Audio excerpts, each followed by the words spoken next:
অভিবাসী। আমার কিন্তু আরেকটা পরিচয় আছে দলের বাইরে।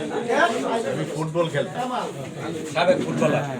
আর আমার সাথে আকবর ভাই ফুটবল খেলতাম।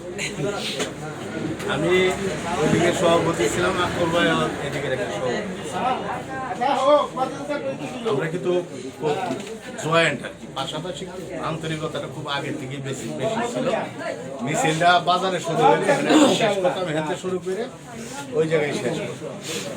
যাই হোক, সময় আসলে খুব একটা বেশি নাই।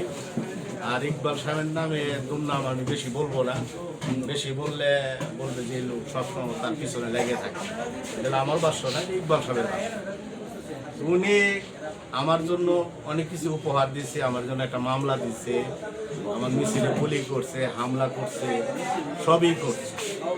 শেষ পর্যন্ত এই দানের শীত যেটা লালন করি আমি নিজে, এইটারে ধরে টানাটানি যখন শুরু করছে তখন আর সহ্য হয় না, তখন এই রুখে দাঁড়াইছে সবাই।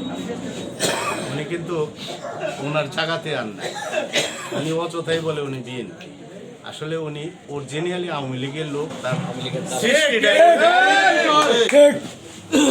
সৃষ্টিটা ওই জায়গার থেকে, যার রক্তে আছে আওয়ামী লীগ, আপনি ইচ্ছা করলে তারা দান বানাইতে পারবেন। যার রক্তে থাকে আপনার দানের শীত, তাহলে আপনি দূর করে শিল মারতে গেলে দেখবেন যে টান মার। সুতরাং আসলে বক্তব্য দিয়ে যদি বাংলাদেশের সকল সমস্যার সমাধান হতো, তাহলে বাংলাদেশে কিন্তু কোনো সমস্যা থাকতো না। তারা বক্তব্য দেওয়া শুরু করছে, হাঁস মার্কার অমুক তমুক, এটা বহুত কিছু এমপি হইতেছে, তারেক দিয়ে আরে বেটা তুই তারেক দিয়ে এই সিট উপহার দেবে, তোর তো পার্মানেন্ট বহিষ্কার করছে, স্থায়ী বহিষ্কার, কিচ্ছু নাই তোর সালা, কিচ্ছু নাই। এটা আন্তাজি বুঝাইলে তৈব না, এমন এগুলা কইলেই কথা কই যে আমি তার বদনাম করি। আসলে কি বদনাম করি? সত্য কথা, আমি তাদেরকে এগুলা বলি। আর আমাদের নেতা ক্লিন একজন মানুষ, পরিষ্কার মানুষ, তার সাথে আমি প্রায় 2-2.5 বছর একসাথে রয়েছি। থাকার পর তার অনেক কিছু দেখছে, এবং তারে যদি আমরা ভোট না দিই, আমরা এটা একটা অবাগা যাবো। এই নেতা 100 বছরের সৃষ্টি হবে না, এই দুই কারণ। সাহেব যদি বলে যদি এমপি হয়ে যায়, সে মন্ত্রী হবে ইনশাআল্লাহ। তার কিছু কার্যক্রম আছে, ডেকোরাম আছে, আসলে অনেক সময়ের ব্যাপার।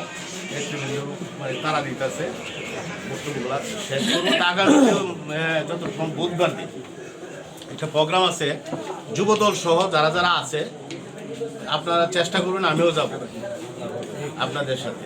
কারণ আমার ওই বাজিতপুর থানা থেকে হিজরত করতে পারাইছে নিকলি, তাদের সাথে আমি একটা উপদেষ্টা হয়ে এখানে আছি। আমি গুরুবাসীর পক্ষ থেকে ইনশাল্লাহ যাবো। বুধবার দিন ইনশাল্লাহ আমরা একটা সর্বোচ্চ মিছিল নিয়ে আমরা নিকলিতে যাবো। ধন্যবাদ জানিয়ে আজকে আমার বক্তব্য শেষ করছে এবং আজকের সভা সমাপ্ত ঘোষণা করছি। আসসালামু আলাইকুম।